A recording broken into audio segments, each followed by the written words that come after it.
Hello, and welcome to this week's edition of the Turning Points Podcast. This week, we had an amazing time talking to Valerie Gangas.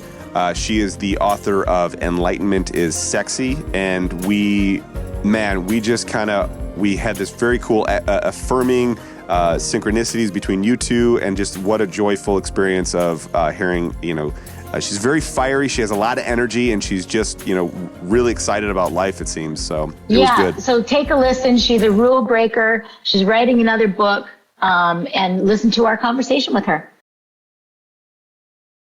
Hey, Valerie, welcome to the podcast. Thanks for having me. We're excited you decided to join us, and we look forward to kind of diving into your past and, your story and where you're at now and kind of what's going on for you. So I'll kick it off with the question that we have for the podcast, which is basically many seekers can recall that point in time when they started to question the so-called reality they were taught, that turning point of conditioned beliefs.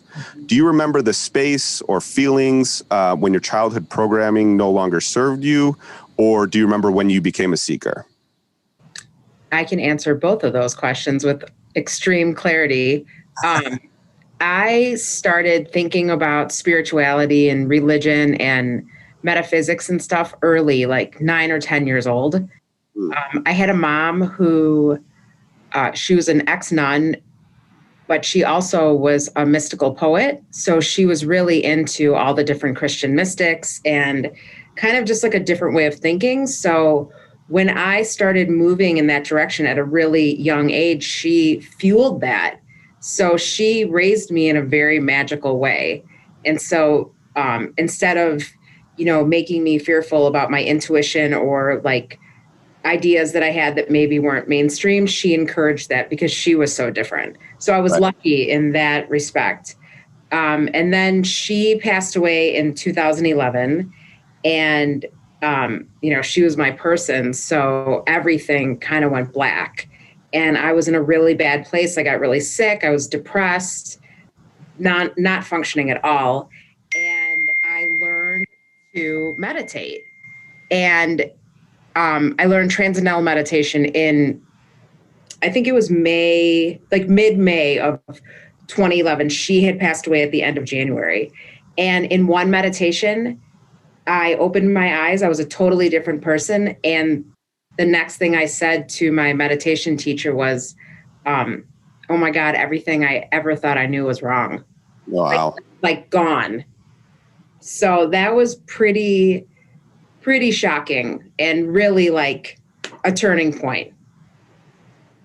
Wow, man. So take us back to, the turning point of meditation teaching, and then all of a sudden everything changes. But how did that, was everything from your childhood gone at that point? Or as far as like your program beliefs, were there some reminiscence, how do you say that word, of, some of that openness and intuition guidance from your mother? Or yeah, that was still there. That's like in my DNA, and that I felt like was truth, like with a capital T. So that didn't leave me, but it was just all the other crap I had picked up along the way, just from like living, just everything you think you're supposed to do or be, it was gone. It was demolished. So I had to relearn how to live, like with a whole new set of ideas and thoughts in my head that I had never experienced before.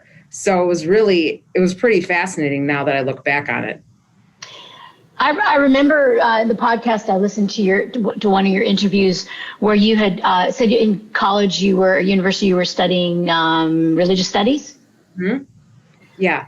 So where were you on that journey? Like I know you realized everything changed for you what you wanted to do for a living changed, and your goals. So this is going to sound kind of unusual, but when I was like 12 or 13 years old, I decided that I wanted to be a deprogrammer, and I wanted to specifically pull people out of cults, religious cults. Wow. And so I guess there was the blend of psychology and religion there that was fascinating to me. So that was one of the reasons why I studied religion in college, but I also studied theology because I didn't think there was like another path. Like I didn't know what I could go to college and study. I did end up getting a master's degree in transpersonal psychology, which is like spiritual psychology, but I didn't know that that was an option when I was 18 years old. So when I went to college, I thought, well, I mean, if I want to learn anything that's like supernatural or different, I better study religion. But, you know, it was so academic and intellectual. So, I mean, it was interesting and I liked it, but it wasn't like exactly what I was looking for. So when I had when all these changes occurred and so quickly, it was like, yeah, that was nice. You read a lot of books and you wrote a lot of papers, but that's not like what I was actually looking for. I just didn't know it. Yeah. Yeah. It was so much deeper than that. It has to be, you have to know it through experience. I could never have read it in a book. So in a way, you were studying to become a deprogrammer, and essentially you were deprogrammed from your own cult mindset, your own cult. 100%. Yeah. And so I like how you said that there was an intellectual aspect to the study, and that's something we kind of touch on a lot, where it's like, you know, it's one thing to know teachings, religion, beliefs and everything, but then exactly what you're saying is that experience of being stripped of all the facade of the knowing, and that wisdom, you know, kind of comes straight into you. And it's weird because I've had similar experiences. I know Corrine has, where it's like, it feels like everything else is a lie, but the wisdom and that experience more or less validates something beyond the lie. Yeah. I mean, it's like, I described it like all this cosmic knowledge just downloaded into my body, but it was as though I was remembering. It wasn't like new information. It's kind of hard to explain the exact feeling, but it was like a knowing, like it was already there and it woke up inside of me. But It's cosmic knowing. It's not, again, like anything we could have read in a book. Now I go back and I read certain books that maybe I read before and I was kind of like, oh, it's okay. And now I read them and I'm like, this person, he or she has it. Like they had the experience. Like, I get it. I get it now because I am fundamentally different as a person and I can take on more universal information like that, where maybe before it would have just gone right past me. I wouldn't have even noticed it. Absolutely. You know, that happens that's why we have this Turning Points podcast, because it's much more common, I think, than we realize, but it's not a topic that we necessarily talk about. But just the way you're describing it is, I feel, similar to, I go right to Ramana Maharshi. I'm not sure if you know who he is. You know, from India. I live in a place in India where he is, his ashram is. And that's basically, he had the death of the ego. When he heard the name Arunachala, he laid on the floor and he felt like he was dying. When he woke up, his ego was dead and none of the story was there. What's that? Yes. Was that ego death is horrifying, and you honestly feel as though you're dying. Because it feels like it's dying. It has nothing to grasp onto, because it knows it's being called out for what it is, which is nothing really. Right. And that's a whole other major bump in the road. It's beyond a bump. It's like, I didn't know that was coming further down the journey. Was that when you were in Iowa? That is when I was on a 3-week meditation course, and I was meditating, like 8 or 9 hours a day straight. And I had already been in about a 3-year period of like this just cosmic grace, just everything was amazing. And then I went on this course because I thought, like, why not? I love to meditate 8 or 9 hours a day. Like, this is who I am. And I just exploded. I mean, I had, they call it a spiritual emergency. I just could not handle everything that came up and out of me. I thought I was going to literally explode. Yeah. So I now talk about that and write about it because I realized how many other people are having that experience. I thought I was the only one. Like when it happened to me, it was so confusing and overwhelming. So now I like to talk about it because now I know what it is. I've lived through it and I can help people because I pulled myself out of the madness. But it was to me almost as challenging as my mom dying, to put it in perspective. So to kind of put the whole thing into a context, so about 10 years ago is when you had that first meditation course. That's when the first major turning point. And now you're talking about, so you were in that bliss state for 3 years meditating. So was it that that crisis that happened 3 years later, where did the bliss escape you? Did you kind of fall from that grace? Can you describe a little bit more in detail, specifically what that felt like when you had the emergency? I felt like I was completely cracked open. My psychic abilities were like at a 10. Like I could walk past a person and see their whole life backwards and forwards, and totally overwhelming. I mean, that might sound interesting, but it wasn't. It was very scary to me. And I didn't have the information. Like I didn't know what was happening. So I almost felt like I was like schizophrenic or something. I was so blown open. There was no veil left. And so I sometimes was like, I was scared to go outside, or interact with people. It took me a long time to integrate all this and ground myself again. I felt like I was totally outside of my body. And so this was more of a symptom of deep meditation for a long period of time, is being cracked open. And did you, when you experienced that kind of death of an ego, was that in the first meditation course, or was this kind of at this time 3 years later? It was, so the course was 3 weeks long, and it was the day before the course ended. Yeah. Gotcha. Or like maybe 2 days. It was like at the very tail end of it all. So I had been like baking. I mean, I was feeling amazing. I was thinking like, my God, I can walk through walls. Like I'm totally supernatural. What is happening? And then it was like, boom, I just exploded. And there was so much energy running up through my head that, I mean, I thought my head was going to like spin off my body. So I had never, ever experienced anything like that. I don't remember ever reading about any experience like that. Now I've devoured every book I can on it. And, that's why I went and got a master's degree, so I could learn more about this whole phenomenon, this whole journey. But at the time I was completely clueless because I was just happy and I didn't care about nothing up to that point. It's great that you're sharing it, because I've had similar, I started in TM myself many years ago when I was 26, so 36, 46, 30 years ago. And I had the same thing happen to me the first meditation. I was totally blown open. Life never was the same after that first meditation. My trajectory completely changed. I was in Nashville to be a singer, songwriter, and after that I had no interest in that whatsoever. And I became yoga and meditation and all that. And then I did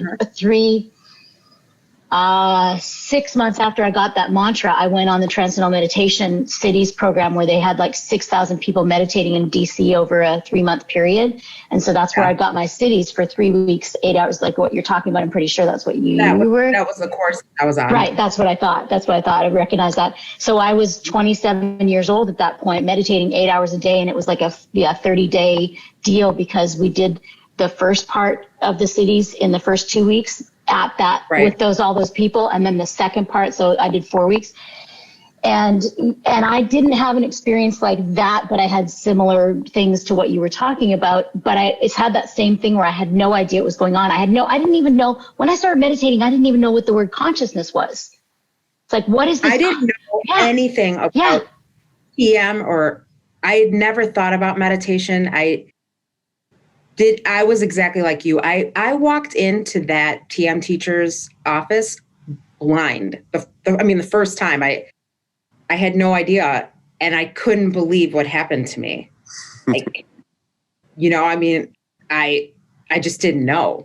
And then I found out years later that my mom had learned TM and then gotten pregnant with me a month later. So she must have been meditating when I was in her belly. And now she didn't continue. I mean, she always said I'm a meditator, but I thought it was like a Catholic thing, like maybe centering prayer or something that she was doing. She never mentioned TM, never brought it up. And when I found her in the records, met her TM teacher, and thought to myself, oh my God, I had already been meditating in her stomach. And when I learned to meditate, it all came back like in one shot. So obviously you had like a very similar experience, like, and some people have that. It's right away, it's instant. And other people can meditate for 40 years, 50 years. It's super gradual. They're hardly even noticing these changes. And I feel like they're the lucky ones because they're just going along. People like you and I, it's your whole life changes. And then what are you supposed to do? Yeah. Yeah, no, it is true. Although on one hand now, with all the books that I've read and things that I've done 30 years later, you can see how it can get in the way. The what you were talking about with what you learned in university, it's like that knowledge can get in the way. So it's beautiful to be so young and have that experience where you really don't know what's going on. I didn't have quite I had an experience of maybe 3 weeks, like your 3 years, about 6 months after I came back from that, where I was totally blissed out and everything was beautiful and I felt everything from everybody after that. But for me now, then it's been gradual. And I knew then I was given that at the time. So it would be all like I would understand when I was kind of fully baked. And for the next 20 years, I was kind of baking. And then now, it has been like the slow lobster. It hasn't been like you went into the big lobster boil. You just went right in. And so the contrast was like literally explosive. Yes. I actually like begged God to like pump the brakes. Yeah. After that Siddhis course, I was like, I can't do this. Like, it took me years to get back to a really good state. And now I feel like it's all come together. Yeah. So I'm like, it was hard. It was hard work actually to come back to some sort of normalcy and like live in this world and function. And unless you've experienced something like that, it's kind of hard to understand. Yeah. So I don't like tell everybody that because, they'll be like, you would confuse them, I think. So I'm glad that you get exactly what I'm talking about. We love this stuff. So thank you so much for sharing. We've had 2 other guys on who've had very similar experiences. They're older, like they in their 60s, but they had experiences when they were pretty young, like 20s and 30s, where their ego was blasted open. So we love, this is just perfect. Yeah. Yeah, and now I was going to say, you seem very, very well integrated into that mindfulness, into that awareness now. And I think, obviously in our culture, there's a misconception about, deep dives and the crash course into whether it's meditation, awareness. I mean, going from not meditating to 8 or 9 hours a day, now oh, fuck, of course that's going to blow my head right off, now. Yeah, I'm definitely spiritually sensitive. I know that now. Like, I know if I go see Amma or do something like that, and it's a 3-day thing, like I can't stay there 3 straight days and like just be like chanting and meditating. It's not good for me. Like I go too fast. So I just pump the brakes, and I can see now, okay, pull back a little bit. I've learned the vehicle. So now I can play with it, and it's like, no, it's not overwhelming anymore to me. And you mentioned grounding earlier. It's important to find a grounding practice with your mindfulness practice if you're experiencing, we'll call them symptoms, mind destroying, symptoms of a meditation practice. Mm-hmm. And, that's definitely not in our culture. That is definitely not in a lot of literature. that, hey, by the way, if you do this, this might happen, and it doesn't feel as good. That I'm sure that wasn't part of the course. It's like, no, you just need to learn to meditate, right? You're like, no, that is definitely an issue. But thank God there's people like Stan Groff and, other people that have written about this that help you understand. I mean, ideally, you would want to be there with a guru that could like just go into your system and like help you, pull you out. But if you're in America and you're like doing some random, you're going to all these yoga classes or you're doing some Reiki or whatever, and you just turn, well, it might be pretty difficult to find someone that really understands what to do with you. Yes. I can't tell you. I mean, I've let go of these preconceived notions, but for years I would see these people doing these Kundalini yoga classes and these teachers fresh out of teacher training, not able to hold the space for their students. And I'm like, this is not responsible. But now it's so irresponsible. It makes me like, it still pisses me off. Yeah. I feel like now, and maybe it's just the Pollyanna that I am, I just feel like, you know what? It's their journey. Maybe it is their journey to be out of balance and go crazy for a while, and they'll either choose to find a teacher or find that grounding practice. You know what I'm saying? It's like that we're given the amount of suffering needed to crack open to wake up, and maybe that's who am I to know?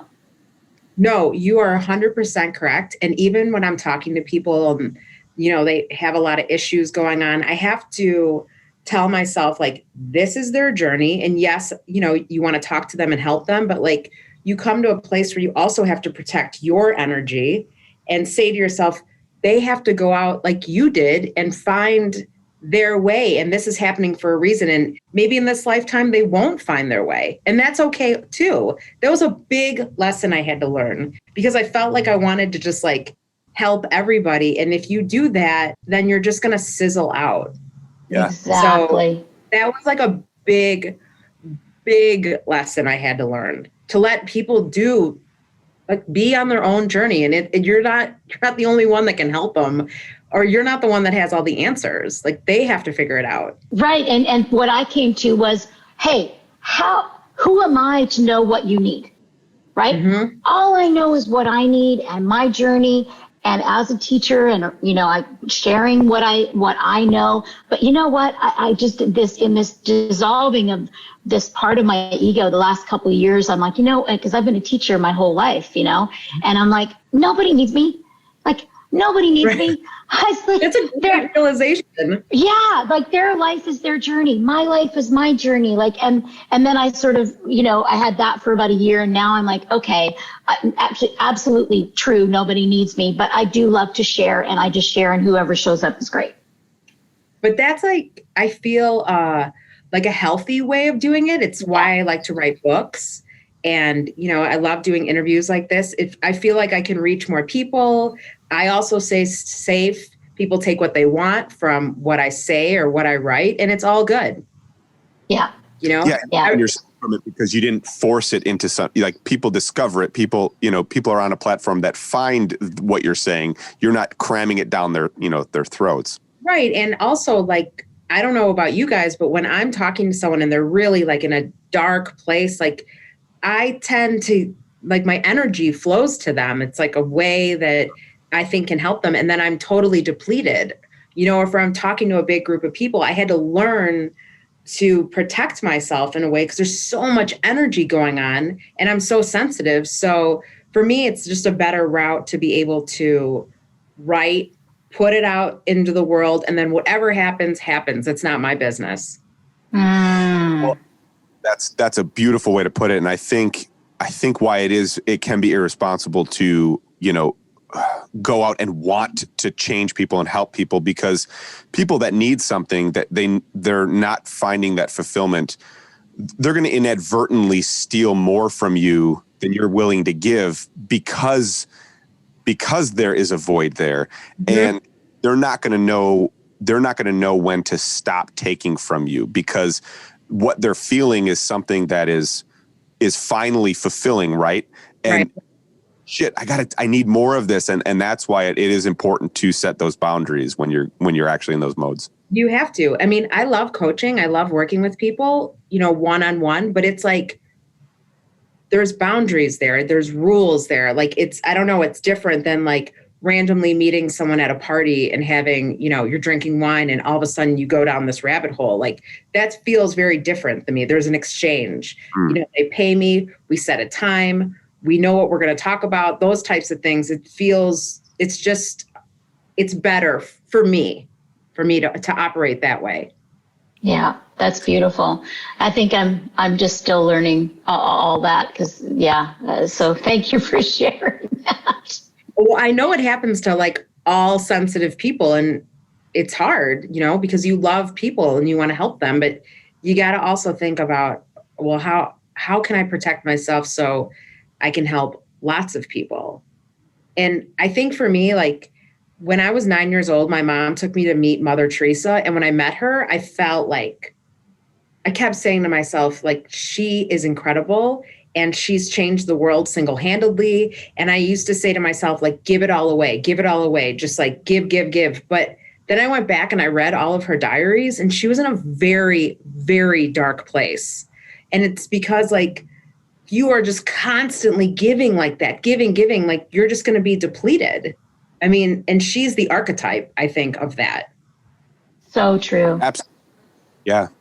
It's something Sean and I talk about all the time because we're both such empaths and finding balance of that with ourselves. And I have been coming to this place where that same thing where who am I to know? Nobody needs me. And I'm at a healthy place with that. Right. And just saying that, everything's fine. Everybody's fine. Even though, and from a spiritual standpoint, of course, you look in the world and you see there's a lot of suffering and a lot of pain. And so people that are attached to that will want to say, oh, you're in that non-dual aspect where you don't want to help anybody. But it's the opposite of that. It's allowing people their pain and allowing to suffer and then coming forward to bring whatever it is we have to offer, not from a place of you need me, but just from here's what I have. I think that comes with spiritual maturity. Yes. I really do. Yeah. That's a big lesson. And I think now I'm at the point where I'm like, the only way to really change things is to just elevate your level of consciousness. Yeah. I mean, all of us. That's why I always talk about meditation. That's a way for everyone to raise their level of consciousness so they can see the world differently and make changes in like a more calm way and not feel so out of control. It like slows everything down a little bit. So I don't know, at this point, like that's the best answer I can come up with. Yeah, that's always been my answer, starting in TM and having that background, that's always been mine too. I fully believe that. I studied with Deepak Chopra for many years. So I sort of have not, I went to Iowa. What's that? And Deepak's a TM guy. Yeah, of course. Yeah. I was actually when I was in DC at that course that I told you about, they actually read a letter saying, we want you no longer to buy Deepak's books. Yikes. And you are no longer. You were in the thick of it. I was in the thick of it in DC. But I love everybody. I have no judgment. They had to do what they had to do. Deepak had to do what he had to do. I don't care either. I'm like, whatever. I don't care. Yeah. Right. Yeah. So, that's interesting. But yeah, I know, isn't it? And, but that basis, I think of that meditation is there. Like, I feel like that's been my stability, through all of it in my life. I've had that to go back to. And so, with my students, like my coaching clients, it's a requirement for them. I teach them to meditate. I give them a mantra, and it's required for them to meditate to work with me. That's what I love that. I love that. I've often thought, like, when I start going back to speaking, when we can do that, like, I want a couple minutes of just silence to like set the tone, because no one is ever silent in this world. There's so much going on. It's like, unless you have a meditation practice, I don't know when do you find any silence? Yeah. It's like never ends. And that's not good for your brain or your soul or your body. And yet, Valerie, when you know that ultimately the silence is always there. even in the, right? It's never not there.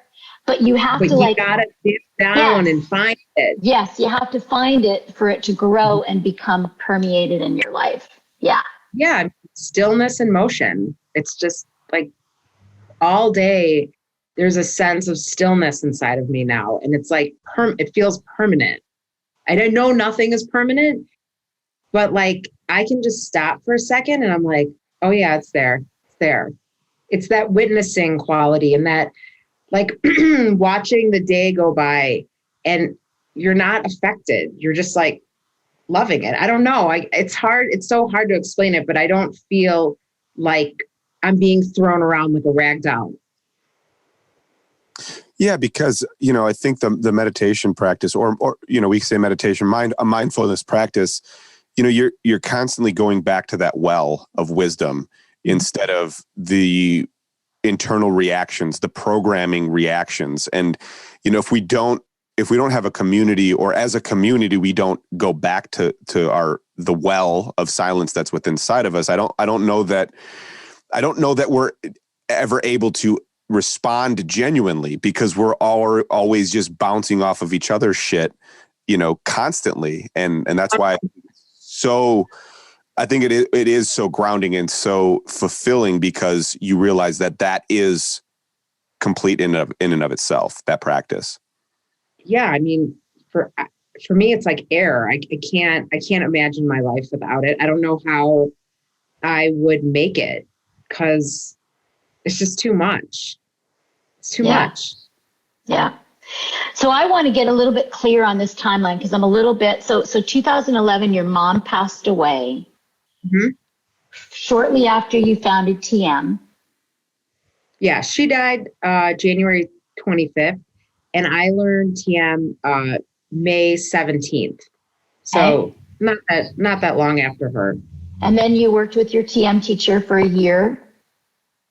2 years I worked with her in Chicago. That was the time where Oprah Winfrey and her whole staff, she had New York, Los Angeles, Chicago, all learn TM. And I was in Chicago at Harpo Studios, like her main studio.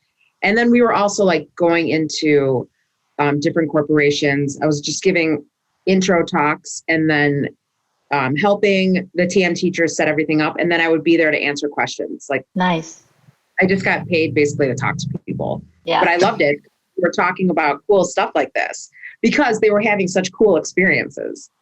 So that went on for like 2 years. And then Oprah shut down that studio. And I knew that was coming. And then I really wanted to write a book. So then I decided to get rid of all my stuff, leave Chicago. And like on a whim, I signed a lease on a house in Iowa, like literally on a whim. I just like signed it.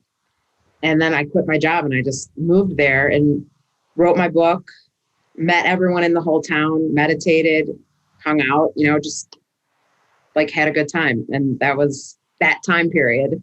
So did you write your book before that ego dying death experience?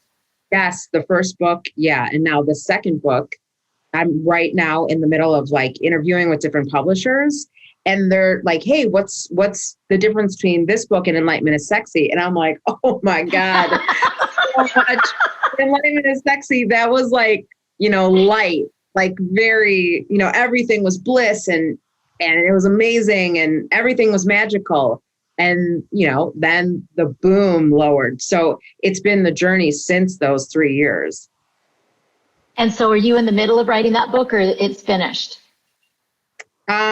I have, I'd say like 1/3 of it written. So nice. When you are trying to get a publisher, you have to do a proposal. Yes. And the proposal, like 60 pages long, it outlines the entire book, chapter summaries. So like the book is already written in my brain. I do have finished chapters, but they'll give me like 6 or 8 months to actually finish it. Yeah. Yeah, that's exciting. And I wanted to, I only went to Fairfield once, the first couple of years that I was doing TM. And I remember I was with my boyfriend at the time who had been doing TM for, 10 years. And we drove and 10 miles out You felt it? We felt it. It was like so palpable. And of course, the 2 weeks or whatever we spent there, we got to meditate in the domes and all that was amazing. And then, right, because you already did your cities. Yeah. It was before I'm probably on a blacklist now, I think, but it was when I did my cities and all that then. And then when we were driving out, same thing, 10 miles out, and it stopped. It was like everything was light and it just so coherent. Yeah, there's like a twinkle in the air there because, I mean, when you have thousands of people meditating every day for all those years, like I just bought 7 acres of land out there. I'll build a small house and just keep it because when I go there, I feel so amazing and I love all my friends and it's so different than anywhere else in the country. And it's like, I just felt like I needed a little place there. I like the feeling there. I've not found that anywhere else. Yeah. Yeah. That's it's pretty special. interesting. Yeah, it is interesting. Go ahead. So you were in that bubble while you're writing Enlightenment is Sexy. Yeah. Okay. There was something working through me that like wrote the book for me. It was totally, the whole experience was magical. I feel like the book is magical. Like it was just like pouring out of me. And I was in the restaurant and bar business before this. Like personally, I liked all of the spirituality and religion and all that, but like my work was running restaurants and bars. Like that's what I did since I was 17. So to switch and all of a sudden be speaking in public and writing and thinking about all these things, like and living them, that was a major switch. And that all happened from the day I started meditating. My life, like your life, went in a totally different direction, like totally.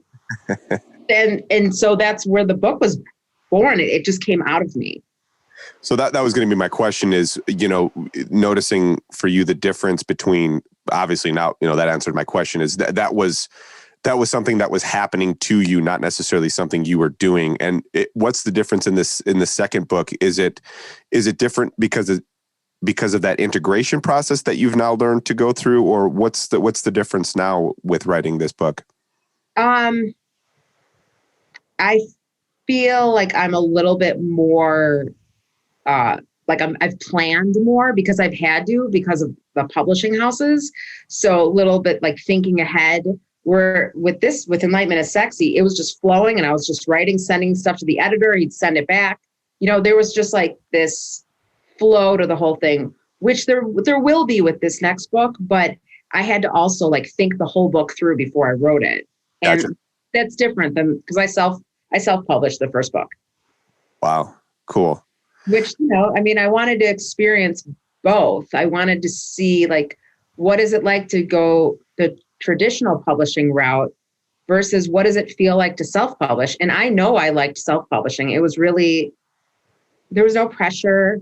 I was totally free and I just was doing it because I loved people and I wanted to get the information out. That's it.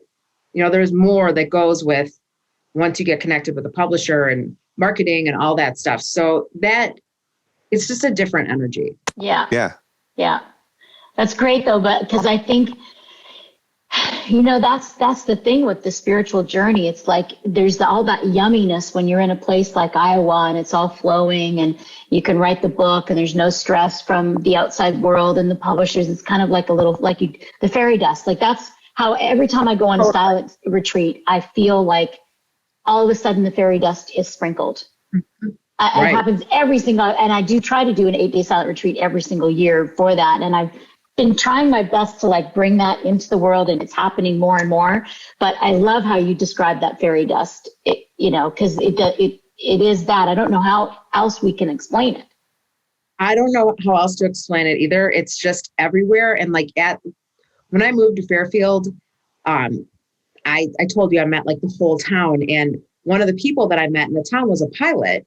And he had access to all these private jets. And so we would fly, like sometimes 3 days a week. And I would fly in the cockpit with him. Like he was teaching me how to fly these planes. And it's like, I can remember going up in the air, like at sunset and just being like, I can't even believe like how incredible this world is. Like everything, just driving through the cornfields was like the most magical thing that had ever happened to me. Like you can't stop it when it's incredible. So that's why I had to write a book about like a magical life, because I was experiencing it. Oh, good. I can't wait to read it. I'm excited about it. You're gonna really get it, because you are it. You are it. You lived it already. So it's like you're gonna be like, oh yeah, I know what she's talking about. Yeah. Yeah. The reason why we started this podcast is because I started writing a book during COVID. I always knew I'd had a book in me, but it just was never the right time. And all of a sudden it just started coming out during the quarantine. And then I mentioned it to a friend of mine who's a writer, and I said a couple times turning points, and she goes, well, the title of your book is Turning Points. And so it's all these spiritual, because I've had and I call myself the Indiana Jones of self-discovery. You know what? I love that. I love it. Because you kept going, like you didn't stop and be like, I'm going to go work at IBM and turn my back on all this. You kept going. And so, yeah, Indiana Jones is probably a pretty great description. It is. You're living, I've been living in India part-time for the last 20 years and doing all that. Wow. And sitting with gurus. And yeah, so I live in Tiruvannamalai for 2 or 3 months a year since 2000. Oh my God. It's incredible. You really went for it. Yeah, it's pretty. No, I'm full dive. And I've had, a couple of sort of spiritual centers. Like my house is a spiritual center it's called the Ivy House, and everybody comes to meditate and do yoga. And this is in Nashville? In Nashville. You have to come. Come visit you. Please come. Because I was going to say, actually, I feel like, don't you think, Sean, Ivy House feels like what we're describing? Like when you walk in, it's almost like a little fairy dust. Like people, even little kids, when they walk in, they're like, I like this house. And this is your personal house? Mm-hmm. Nice. That's so cool. It's so cool. It was like a vision of. I love Nashville. Yeah, it's great. You come, you got a room, and I'm gonna come. I've had COVID already, so I'm actually have antibodies still. I got COVID coming back from India last March 12th, when nobody was wearing masks on the plane yet. So. Oh, Jesus. Mm-hmm. Okay. So when you go to India, you stay at an ashram for 2 or 3 months? My ex-husband is Indian. We met in India 13 years ago. And so we have a guest house there that I stay at, that we have a beautiful like boutique guest house in Tiruvannamalai at the base of Arunachala. Wait a second. Okay. So you went to India, you met some guy, you married him, and now you have a guest house there. So you just go there. And I also have 30 kids. Too in India. I have an orphanage that we've been raising these kids for the last 13 years. Yeah. Are you serious? Yeah. Wow. Yeah, you got a book in you. Yeah. You got like 5 in you. Yeah, it's been quite the journey. I married this amazing Indian man, and we're divorced now, but we're like best friends, and we're the mommy and daddy to these kids. And this is the first time in 16 years I haven't been in India in January, February, March. Wow. Because I like your life. Yeah, it's pretty fun. So you have to come. I felt that connection when I heard you on the podcast, and then I looked up your book, but your journeys, especially that experience you had of that first TM meditation. Like I actually haven't heard anybody else have that as extreme experience after their first. Maybe you have in Fairfield. Yeah, I've met some people. Not a ton, but I think it had to do with because I was so sick. I mean, I was absolutely suicidal, and I had completely surrendered to the fact that I might kill myself. Like there was no life left. Like I was starting at a blank slate. Everything seems to be pretty extreme with me now that I'm saying it out loud, but it was like I was like, you know what, God, either help me live or help me die, because I was like annihilated. So I think that might be the difference, compared to most people that maybe just like want to get a good night's sleep or are curious or something. I mean, I was like dead. Basically, I walked into her TM center like a dead person, and then I like came alive. Okay, so deep. It is. It's amazing. Thank you for sharing that. So it's can figure it out why it would be so black and white, so extreme. So was it just not to say that your mother was it your mother dying, or was there discontent before that, or did that spur? Never. No, I was super happy. I mean, my brother had schizophrenia. That was very challenging. And it's also telling because we both were having mystical experiences since we were kids, except he went he cracked and I didn't. But, I was my brother's my brother had leukemia. He passed away, but I was his stem cell donor.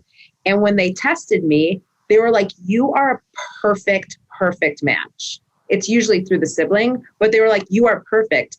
And I was in my head, I was like, yeah, because we're made of the same thing. And I have these experiences.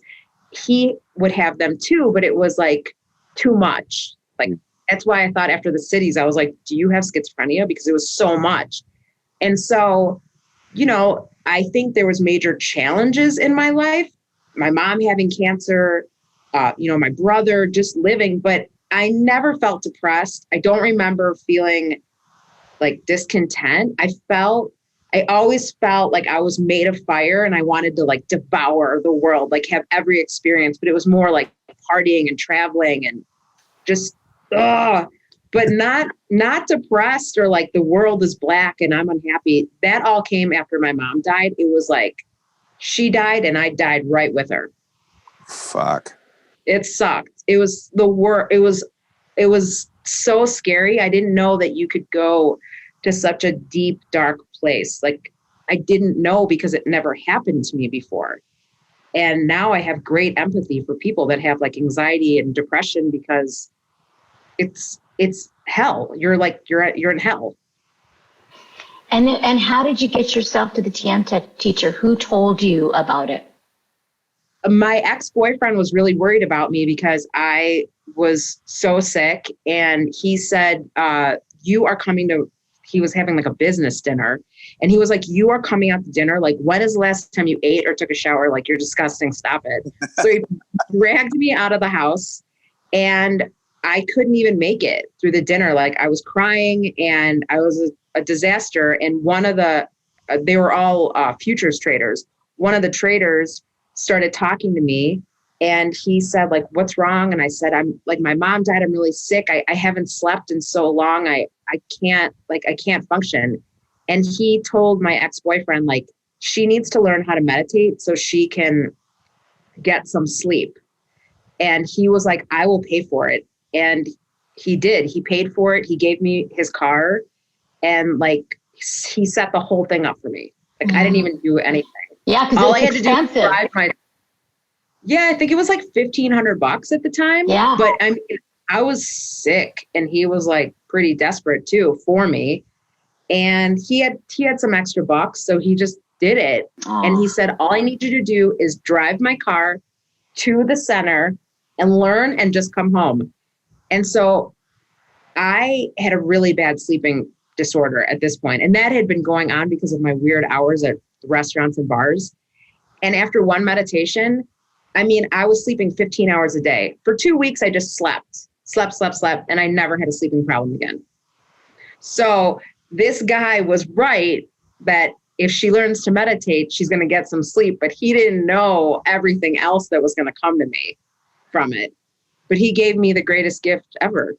Greatest gift ever. And I'm sorry if I missed, because I'm loving this story. Did he meditate already? What? Yeah, he had been doing TM for years, years and years.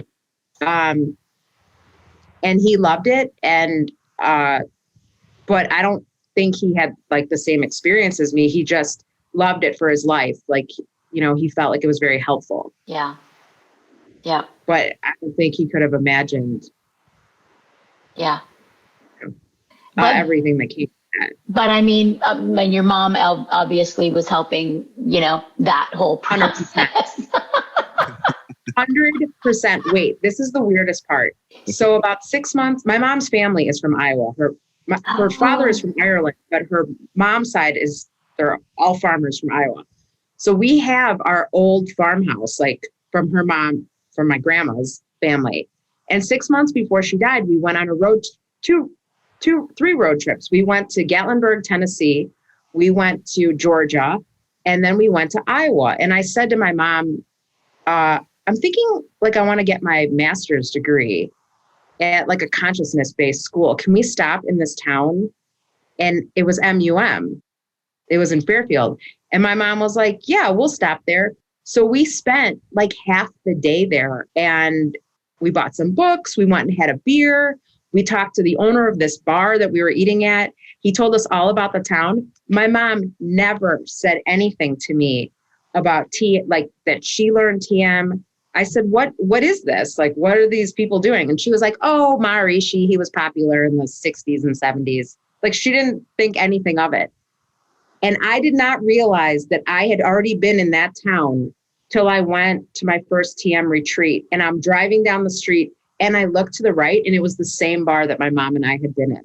Wow. So like the whole thing is crazy. Okay. So she definitely put this thing together for me. I hope that's in your book.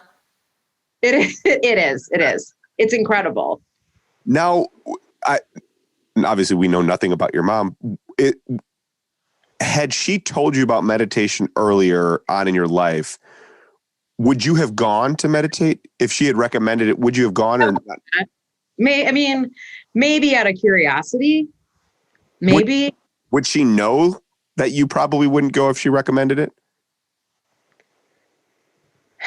I don't think it wouldn't have even come up. Like, she wouldn't have. I remember her saying that my mom would stay up till 4:00 in the morning every night writing and reading. And she would tell me that she'd meditate late at night. But like, I was like, okay. Like it didn't register. I was just like, that's mom being mom. Like, you mean sleeping? you sleeping? Yeah, I was just like, what is she talking about? But I didn't care, or it didn't. It's not that I didn't care. It didn't register. Well, and that's what I think Sean is getting at. That I feel like, is that what you're getting at, Sean? It's like all these turning points that these, like, as I'm writing my book, the process, it's like, all these turning points are so beautifully, divinely orchestrated that I could never have come up with, the meticulous things that just as you're describing with your story, it wouldn't have landed beforehand. And you needed. No, it's the synchronicity. You're just like, what? Yeah. And the contrast, as you said. Yeah. It's incredible. That's like one of the coolest parts about all this. You're like, how did that happen? And where did that come from? And like, that's when you really start thinking, like, I don't know anything. Like, there's something else, putting all the pieces together for us. And Valerie, how many miracles and synchronicities does it take for us to trust that?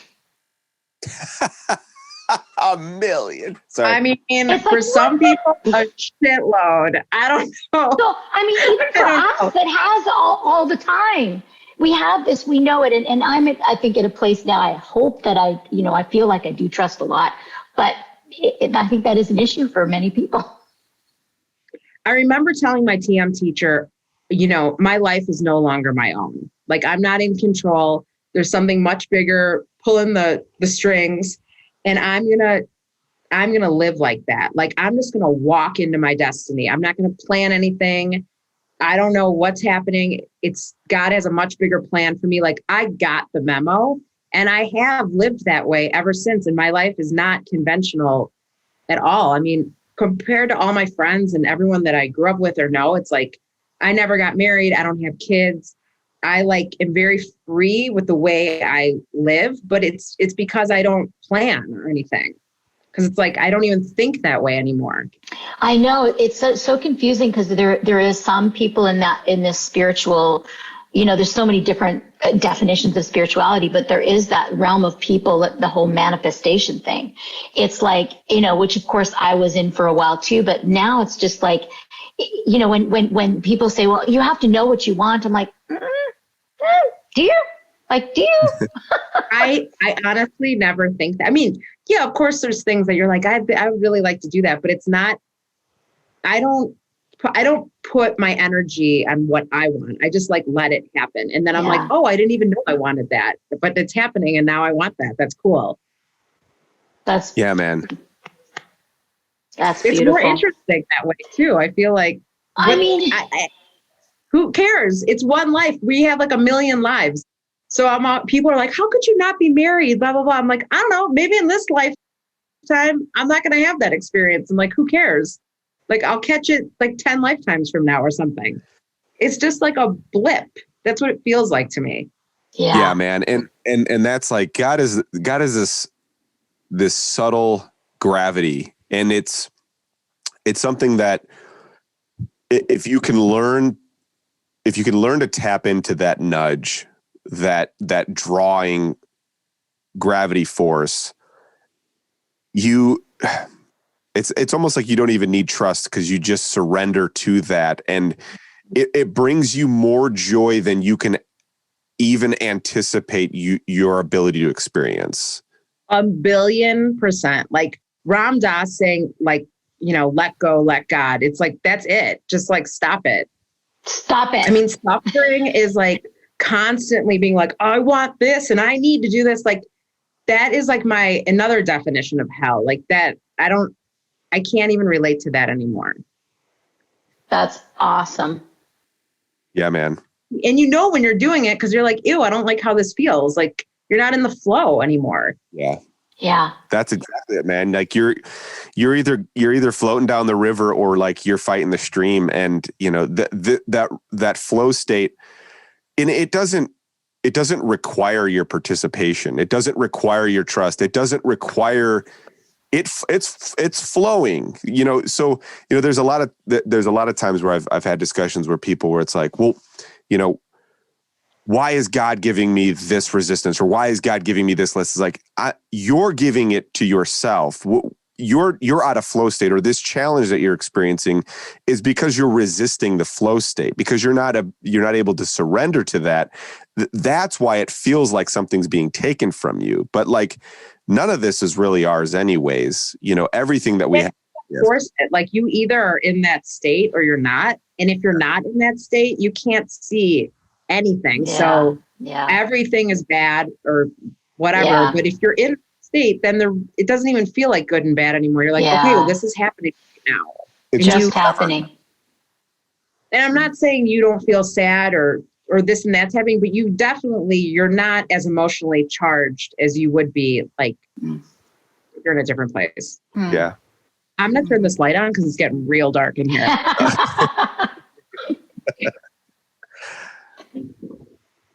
There you are. Yeah. Well, I was like, oh my God, it's like almost dark out. Yeah, I was saying like, that because you're 3 hours ahead. No, 2 hours ahead of me. You're an hour ahead of Sean. No, you're actually behind if you're in Boulder.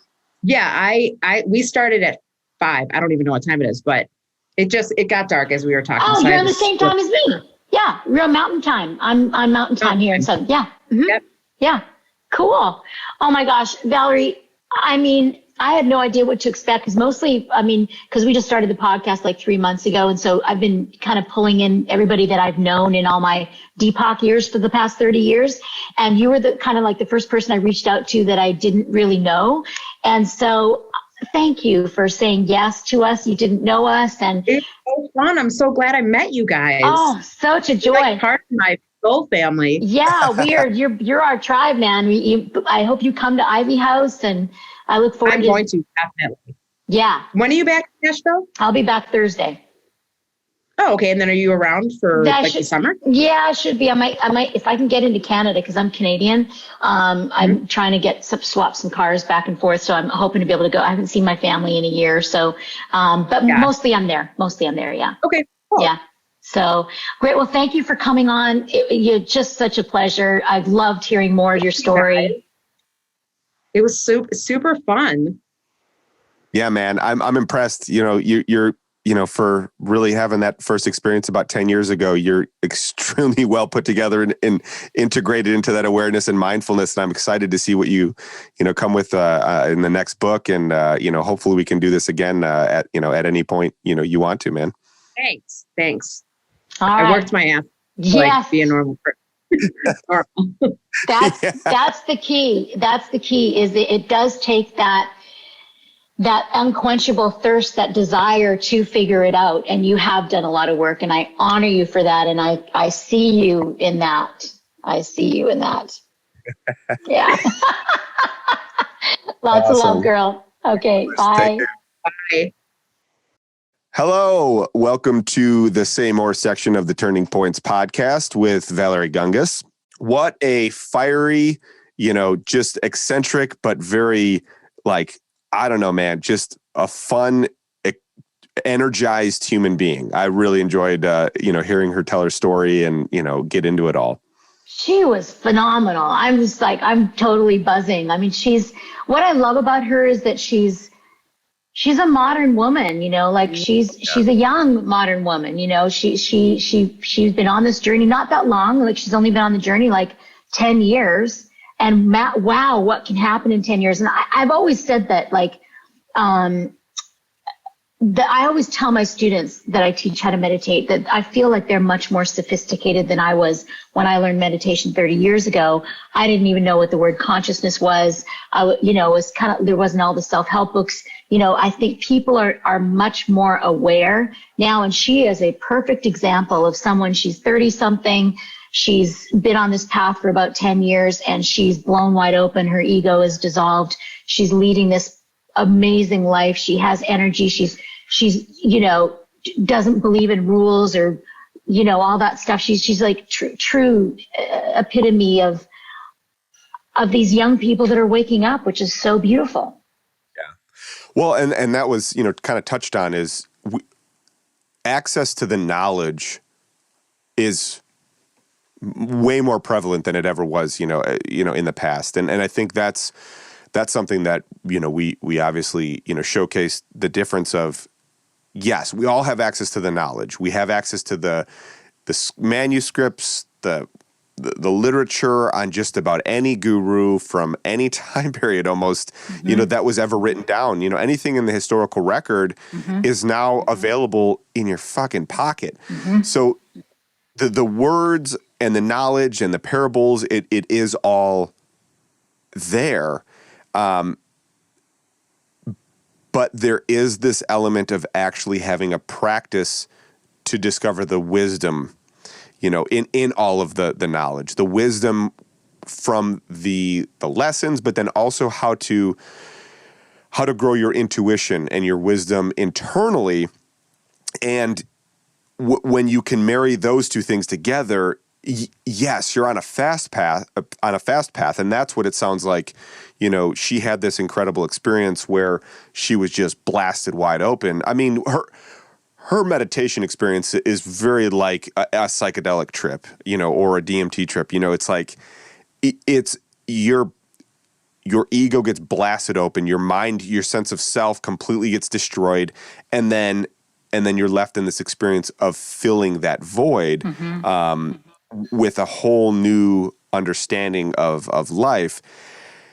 But unless you have a practice that grounds you and integrates you and tethers you to both worlds, you're going to lose your fucking mind. And that's I think, there's this other dimension of, you have ego tendencies, we have programming tendencies, and then you get into a spiritual practice. And like she said, and like we've talked about a lot, is you can really become identified then with your spiritual practice, and that ego state floods your spiritual practice. And so you got to, find a way of really continuing and having that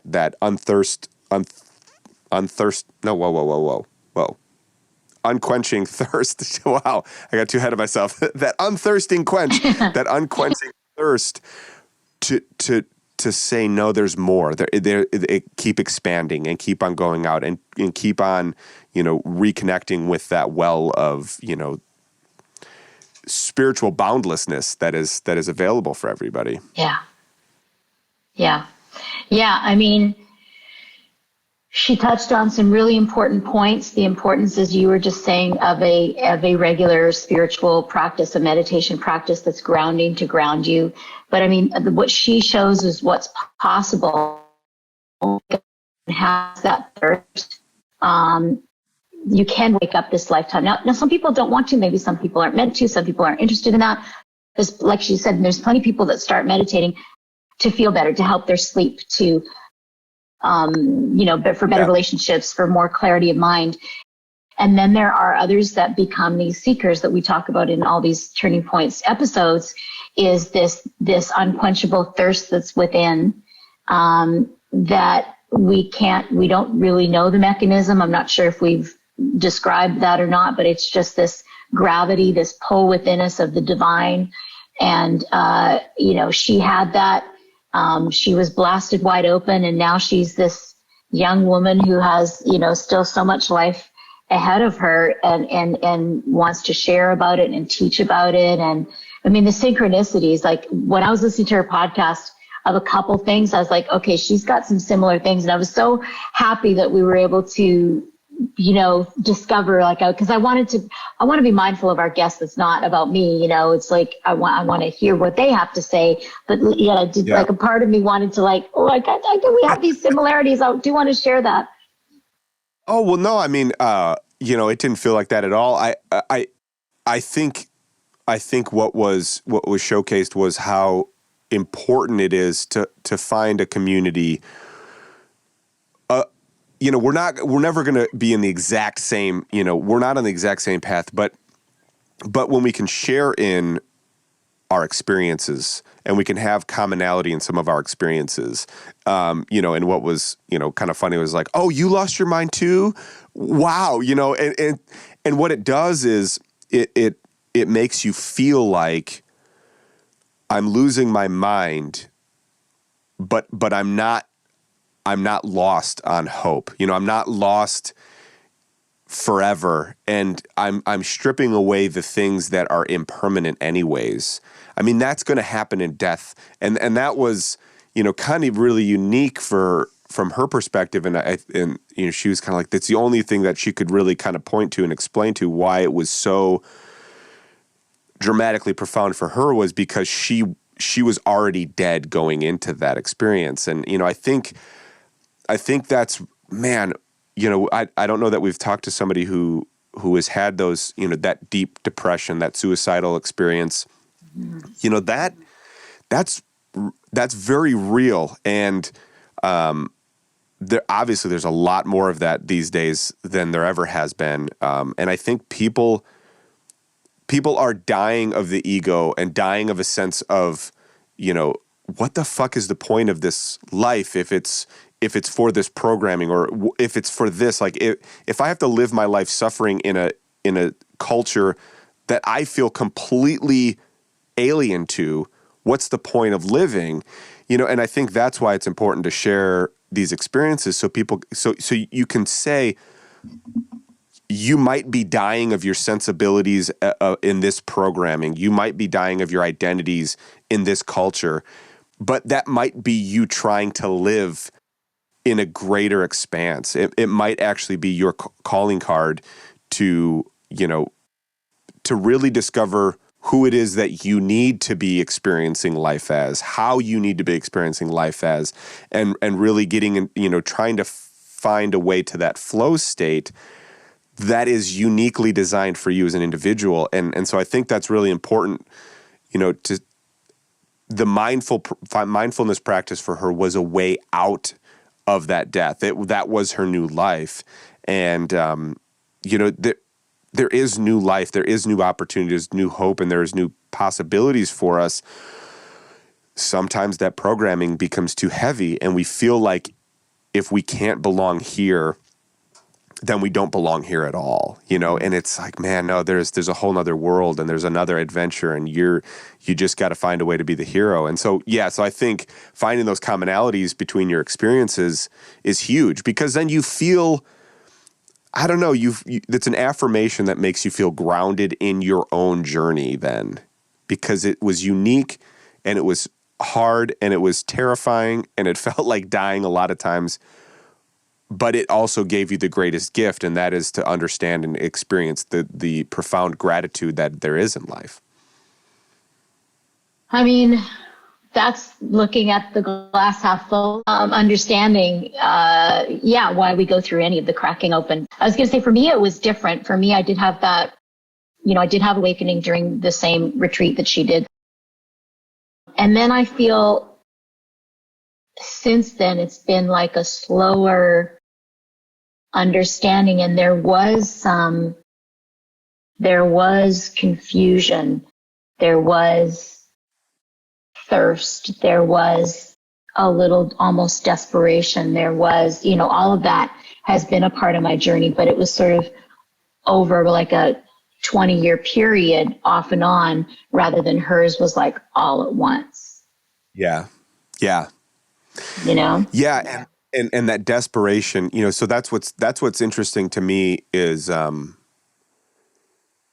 that desperation to get back to that bliss state, right? That fall from grace to a certain degree is interesting because, on one hand, you wish you didn't have to experience that fall, right? But I think there's something magical that happens in that fall where you develop the understanding thereafter that you're never actually disconnected from that bliss state. But you don't know that until you experience the disconnect, the sense of disconnection. And what seems to really be happening is that flooding of programming hits you at a vulnerable point. That past programming seems to infiltrate your focus and your awareness, and it takes up the space that you would otherwise allocate to that bliss state. And that is where the real spiritual work, I think, starts to take hold, and it sounds like she has now, since that point, 7 years later, she's taken that time to integrate a balance between groundedness and blissfulness. And there's this resonance of that bliss always. Even though it might not manifest itself in every experience, every moment, it's always available to go back into. It's a well you can dip that bucket back into and drink from. Yeah, that's a great way to describe it.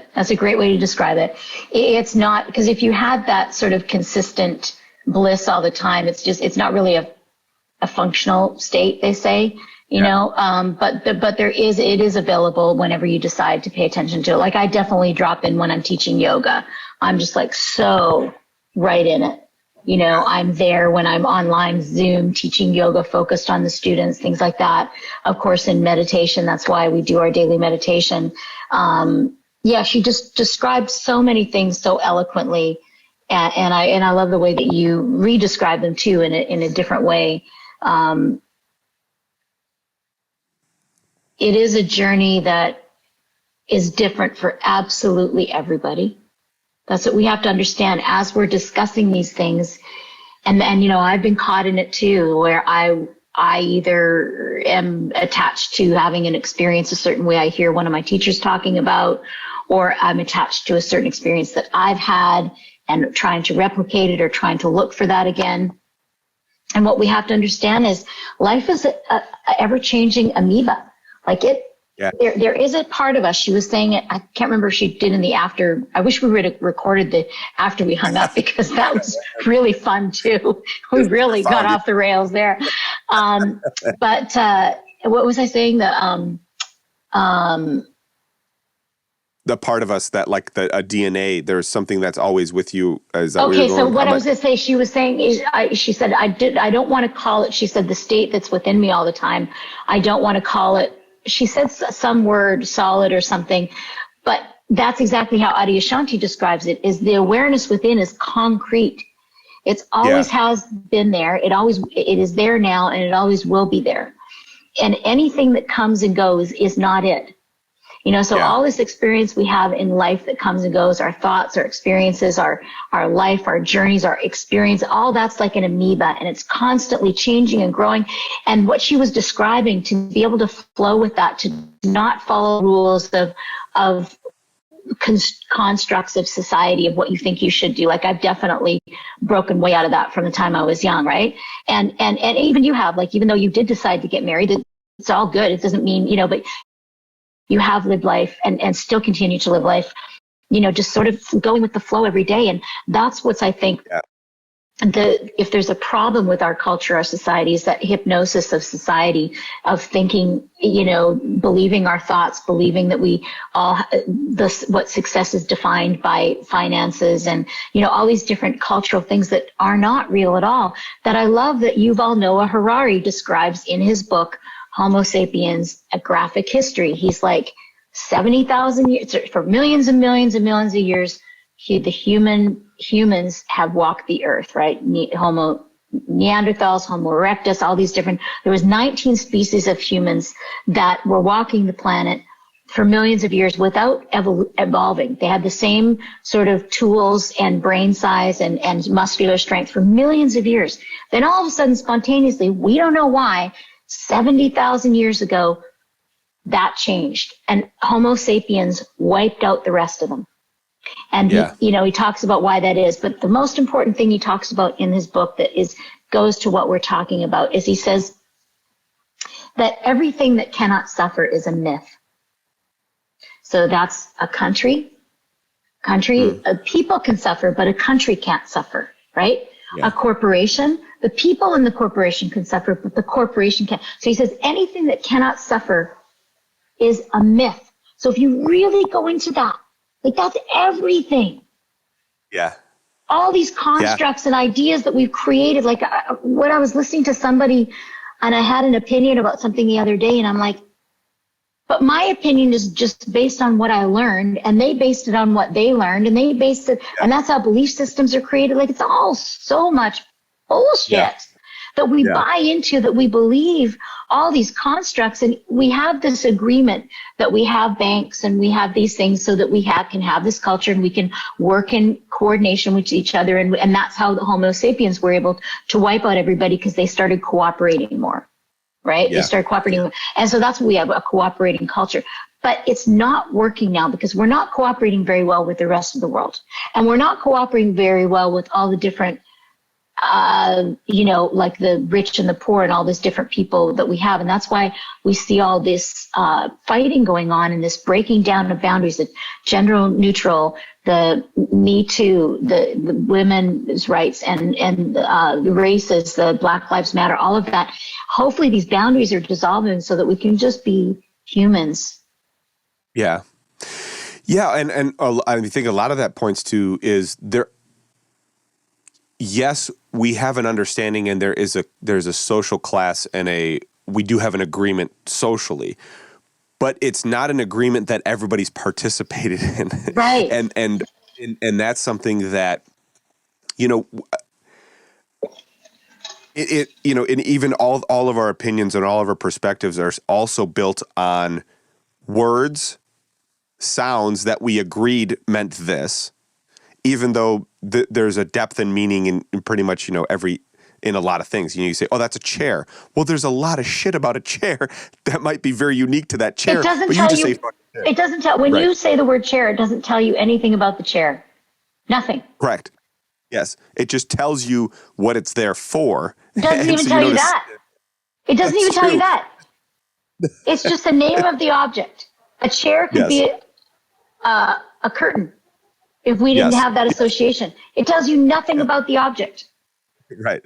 And so you're right. That's true. And all these words, we base our opinions on all these words on the, the very, shallow meaning in all these words that we just kind of go through life assuming we all understand exactly what we mean when we say these things in our, but the fact of the matter is, like, yes, there is a social agreement that we've all adhered to, but there's been a lot of groups of people that weren't invited to that agreement ceremony, and that's kind of the foundation of that is we have to create a new agreement in our culture. We have to create a new agreement in how we're going to live a certain way, because we have really cool core values, in our Constitution, in our general way of being. And yeah, not everybody goes around just murdering people, but there's a lot of different ways to die than to actually die of the physical body. And that is something we are not valuing. We don't value that you can destroy a human being without ever realizing you're destroying that person, because they're not showing it on a social way. Or if they do, you just create a different term for what they're dealing with without having to hold yourself accountable for what you did to that person. And that's over-medicating for mental disorders. Like, we just say, oh, it's a mental disorder. Well, as we just talked about, that mental disorder could be the product of somebody fucking blasting off and shedding this old skin, shedding this old being. And we just say, well, that doesn't work for us culturally. So, just stop doing that, or we're going to have to put you in a corner, and it's like, we have to create a new agreement, and we have to invite everybody to the agreement ceremony. And that runs the gamut, and we all have to be accountable, and we all have to be responsible, and we all have to be very patient and understanding as we create this new agreement. But one thing's for sure is we need new criteria on the kind of culture that we're going to live by. And it can't be this state of irresponsible, all right, I'm going to put you in the state, and then we're just going to fucking let you do and see whatever happens. And this person has no context for what's happening to them, and that's an example of not bringing the wisdom of a space holder, of a guru holding, an ashram setting where it's like, okay, I'm going to provide this space for you to have a fucking mental breakdown. But while you're having that mental breakdown, and sorry, this was a really good example for Roger, and it was a great example for Werner. They all had gurus that were certainly pushing them and instigating that ego death within inside of them and challenging them and constantly putting them in a state of stress. That's a blanket word. So they would have these experiences of profound deconstruction. But that guru was always holding the space and being responsible with what was happening and knowing when to say, okay, you need a break from this fucking cave. Come out here, have some food. And there was somebody curating that space. We need to get back to owning the space that we're interacting with together. You have to be conscious and present to that space. And I'm not always good at it, I certainly not. And that is something that we need to make an agreement about, because there's a lot of new subtle energies that we're dealing with. And that's why I hope that this podcast and these conversations we are having are at least in the moment affirming to other people encouragement to keep going, but also there is hope when you keep going. But also, it's not always going to be safe if you keep going. But if you need resources, there are resources to find out how to heal from a moment where you went off, the deep end too far. Yeah. Fuck, what? I'm just jacked up. I'm just really jacked up by that. I think I just went on a 5-minute spiel about how we should live our lives in our society. Like I have any experience on that. I guess I'm speaking from a standpoint of what I've recognized works in my own personal culture. What works for me, and these are kind of the rules. Like, whoa, listen, man, like you can't wake up in the morning and start panicking about the fact that your life's going to fall apart in 6 months if your financials don't align or maintain. Hey, man, like you can't treat yourself that way when you're on a learning experience and you fail at something. I've created these agreements within myself, and what it feels like has happened is it's integrated that spirituality, that wisdom, that knowledge, but it's also cultivating the thirst, and it keeps pushing me further and further. Life is fucking hard. Let's not make it harder by being assholes to each other, right? And yet, maybe that's what somebody needs to wake them up, an asshole to give them a hard time, and that's the pain that cracks them open. I certainly have been the brunt of that. I've attracted many an asshole in my life. My man picker was broken for many, many years. Many years. Well, yeah, and it teaches you resilience, and it teaches you, perseverance, and so there is a purpose for all that stuff, and I think it's interesting, and I don't know, man, life is fun, and we were just talking before the podcast about, I listened to that Jack Kornfield and that Tim Ferriss podcast that and I think one of the, we talk about all this knowledge and this wisdom and everything that goes along with it, the programming, et cetera, and one thing that stuck out the most was at one point, Jack says, we go after all these experiences to try to, find the knowing and, the meaning and this and that. And he talks about the who am I, and I think that we've kind of gone over this, like, who am I really? And who am I? And who is this experiencing this? And he said there's a point where you have to start looking at becoming the knowing instead of the one experiencing. Become the knowing, not the one who thinks he's experiencing the knowing.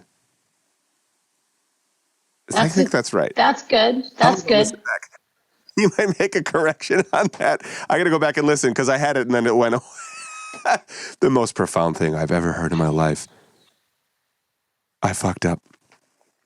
That's real life. I'll do a recap next week. We'll do a recap on this, and I'll figure out exactly what I meant to say just now. Okay, we can do that. Yeah, in our Say More. Actually, we're recording it tomorrow, so it'll be in our Say More tomorrow. With Savannah, we're interviewing Savannah tomorrow, who I met when she was 17, and she's now 30 something. That's a cool story. I can't wait to get into that. Yeah. Well, anyways. Enough of my. Okay, we'll talk more about Jack Kornfield in the next Say More section. In the meantime, that was an amazing conversation. People, make sure you're meditating. If you're listening to this, meditate twice a day, find a good teacher, and meditate every day. Yes, ma'am.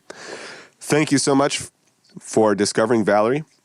That was incredibly fun. I can't wait to have conversations in the future. And, to everybody out there, continue on having a wonderful journey. And if you haven't already subscribed, make sure you subscribe because that helps other people find us and it helps you find our other episodes. Yes, ma'am.